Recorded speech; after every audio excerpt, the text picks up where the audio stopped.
नमस्कार, मी श्रीमती स्वाती नथुदेवरे. इयत्ता 6वीच्या गणित कोण या विषयावर आपण आज चर्चा करणार आहोत. सर्वप्रथम तुम्हाला या पुस्तकात हे जे चित्र दिसतंय, घड्याळाचं चित्र, कात्रीचं चित्र आणि पक्ष्याची चूल, याच्यामध्ये आपल्याला कोण दिसत आहे. या घड्याळाच्या काट्यांमध्ये पण हा एक कोण तयार झालेला आहे. हा जो कोण आहे तर हा काय विशाल कोण तयार झालेला आहे. 90 अंशापेक्षा जास्त माप असलेल्या कोणाला आपण विशाल कोण म्हणतो.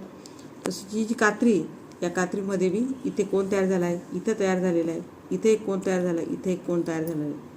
पुन्हा या पक्ष्यांच्या चोचीमध्येही आपल्याला इथं कोण तयार झालेला दिसत आहे.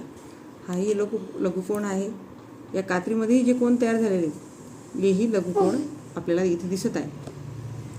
आता आपल्याला कोणाचे नाव, कोणाचे शिरोबिंदू आणि कोणाच्या बाजू बघायचे आहेत. Name of the angle. इथे जी आकृती दिलेली कोणाची, इथं पी हे नाव, कोणाचे शिरोबिंदू आणि कोणाच्या बाजू बघू. Name of the angle. आता कोणाचे नाव लिहिताना प्रथम आपण कोणाचं चिन्ह काढायचं, असं छोटंसं चिन्ह काढायचं आणि मग कोणाचं नाव लिहायचं. कोणाचं नाव लिहिताना घड्याळाच्या दिशेने किंवा घड्याळाच्या उलट्या दिशेने अशा पद्धतीने आपण नाव घेऊ शकतो. 2 प्रकार किंवा जास्तीत 3 प्रकार आपण नाव लिहिता येईल. कोणाचं सर्वप्रथम नाव लिहू आपण पी कोण PYR किंवा कोण RYP, कोण PYR, अजून कोण RYP. तसेच कोण फक्त शिरोबिंदूचं जे नाव असतं फक्त Y असंही लिहिलं तरी आपल्याला चालतं. कोणाचे नाव आपण 3 प्रकारे लिहिलं. नंतर कोणाचा शिरोबिंदू हा इथे कोणाचा शिरोबिंदू Y. कोणाचा शिरोबिंदू काय आहे Y. Vertex of the angle काय आहे Y. त्यानंतर कोणाच्या बाजू ह्या 2 आहेत. कोणाच्या बाजू ह्या 2 आहेत. इथून YP आणि YR. आता हे लिहिताना कसं लिहायचं, बाजू शब्द लिहायचा. बाजू YP आणि बाजू YR, त्या पद्धतीने आपण लिहू शकतो. आता इथं दुसरी आकृती दिलेली, इथं कोणाची दुसरी आकृती दिसते, त्याला नाव दिलेलं ते LMN. मग याचं नाव कसं लिहिणार आपण, कोण LMN किंवा कोण NML. आणखी कशा पद्धतीने लिहू शकतो आपण, कोण M. असं 3 प्रकारे नाव लिहू शकतो. कोणाचा शिरोबिंदू कोण आहे M आणि कोणाच्या बाजू कशा लिहिणार, बाजू ML आणि बाजू MN. या पद्धतीने ह्या आकृतीचं तुम्ही स्वतः लिहायचं आहे. इथे जी आकृती दिलेली या आकृतीचं तुम्ही स्वतः आता मला लिहून सांगायचं आहे कमेंट्समध्ये. त्यानंतर आता आपण इथं दिलेलं आहे दोरीच्या साह्याने आपण कोण समजून बघायचे. तर मी आता तुम्हाला प्रत्यक्ष दोरीच्या साह्याने आता हे आपण प्रत्यक्ष करून स्टार्ट. आता इथं आपण एक रेष काढू. ही जी रेष आहे, या रेषेवर तुम्हाला ही दोरी दिसते. इथं ही दोरी सरळ दोरी, ही दोरी म्हणजे इथं ठेवल्यानंतर या रेषेवर मी ठेवली. आता हा जो कोण दिसतोय तुम्हाला, ही सरळ दोरी म्हणजे रेषा आहे. या रेषेला आपण काय म्हणतो, सरळ कोण असं सुद्धा म्हणतो. सरळ कोणाचं माप काय असतं, 180 अंश. मग आता हा सरळ कोण कसा, इथं हा जो बिंदू आहे, या दोरीला मी इथं दुमडलं आणि या दोरीपासून आता आपण कसे कोण तयार होतात आपण ते पाहूया. आता ही दोरी मी इथं बरोबर शिरोबिंदू इथं बरोबर सेंटरला ठेवली. आता ह्या दोरीपासून आपल्याला कोण पाहायचे. सर्वप्रथम आता जो कोण तयार झाला हा काय 0 अंशाचा कोण.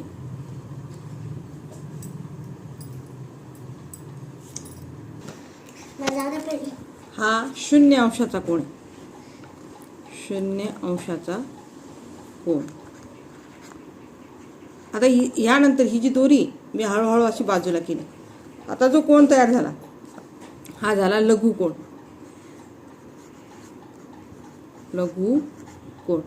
लघुकोण म्हणजे नेमकं काय, तर 0 अंशापेक्षा जास्त. आणि हा लघुकोण 0 अंशापेक्षा जास्त म्हणजे 10चा असू शकतो, 20, 30, 40, 50, 60, 70, 80 आणि 89 पर्यंत जो कोण असतो तो काय असतो, लघुकोण. मग लघुकोणाची व्याख्या काय आहे, 0 अंशापेक्षा मोठा 90 अंशापेक्षा लहान याला आपण काय म्हणतो, लघुकोण असे म्हणतो. आता जो कोण तयार झालेला आहे, आता हे दोरीच्या साहाय्याने मी दाखवते. हा जो कोण तयार झाला इथे, तर हा झाला काटकोण. काय तयार झाला, काटकोण. बघा 0 अंशापासून सुरू केला आपण, हळूहळू हळूहळू तो कोण असा वाढत वाढत गेला 90 अंशापर्यंत आला. हा जो 90 अंशाचा कोण तयार झाला, 90 अंशाचा कोण, याला आपण काय म्हणतो, काटकोण म्हणतो. काय म्हणतो, काटकोण. त्याच्यानंतर ही जी दोरी आहे, हळूहळू हळू आपण पुन्हा इकडे या बाजूला आपण वाढवत गेलो, 90 अंशापेक्षा जास्त अशी हळूहळू कमी वाढवत गेलो, म्हणजे हा जो कोण तयार झाला 90 अंशापेक्षा जास्त, त्याला आपण म्हणतो विशाल कोण. 90 अंशापेक्षा जास्त पण 180 अंशापेक्षा लहान. आता ही दोरी 90 अंशापेक्षा वाढत गेली, 100, 110, 120, 30, 130, 140, 150, 160, 170 आणि 180 पर्यंत आली. मग 180 म्हणजे काय झाला, हा सरळ कोण झाला. काय झाला, सरळ कोण. सरळ कोण कितीचा असतो, 180 अंशाचा असतो. 180 अंशाचा असतो. मग विशाल कोण म्हणजे नेमकं काय, मग तर 90 अंशापेक्षा जास्त, 90 अंशापेक्षा मोठा आणि 180 पेक्षा लहान, 180 अंशपेक्षा लहान, याला आपण म्हणतो विशाल कोण असे म्हणतो. आता आपण पाहिलं शून्यापासून, पुन्हा एकदा शून्यापासून सुरू केलं, दोरी शून्यापासून आपण सुरू केली, लघुकोण तयार झाला, लघुकोण झाला, नंतर काटकोण तयार झाला, नंतर विशाल कोण तयार झाला आणि सरळ कोण तयार झाला. आता इथून पुढे हीच दोरी आता 180 अंशापर्यंत आपण आलो, 180 अंशापर्यंतचं सरळ कोण. आता 180 अंशापेक्षा हा जो, ही जी दोरी अशी हळूहळू आपण इथे नेली, म्हणजे काय झालं, हा जो कोण तयार झाला 180 अंशापेक्षा मोठा, याला आपण म्हणायचं प्रविशाल कोण.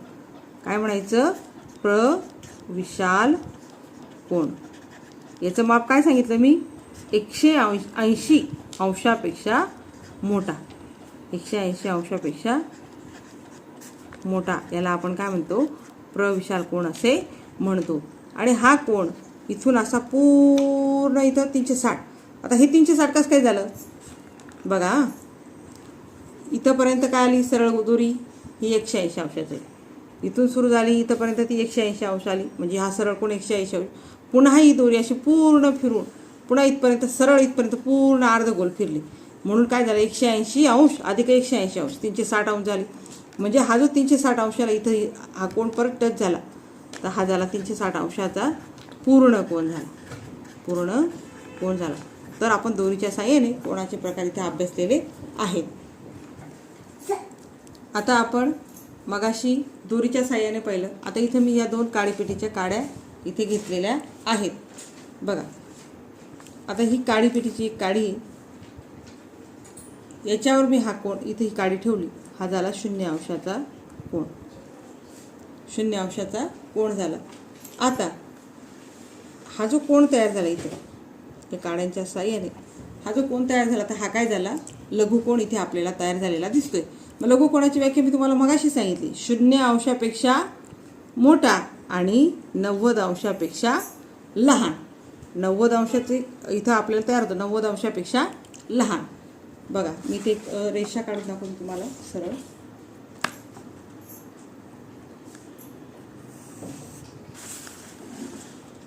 हा झाला 90 अंशाचा कोण.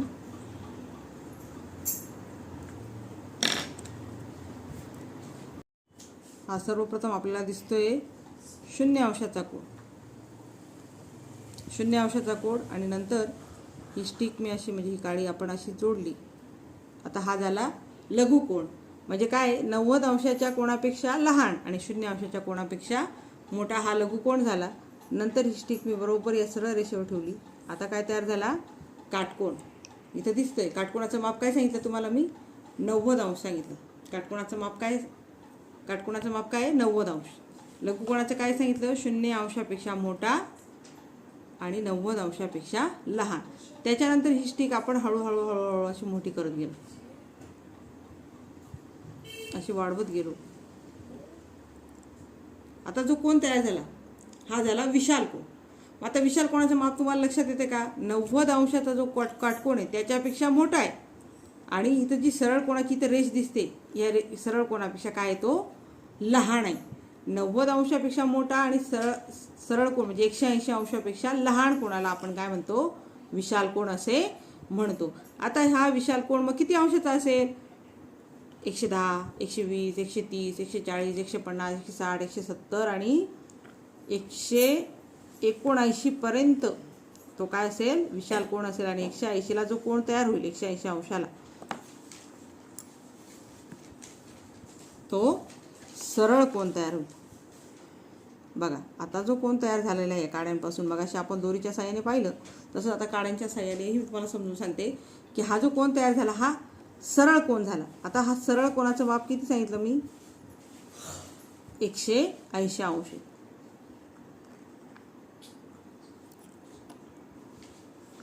आता 180 अंशाच्या कोणाला काय म्हणतो आपण? सरळ कोण म्हणतो.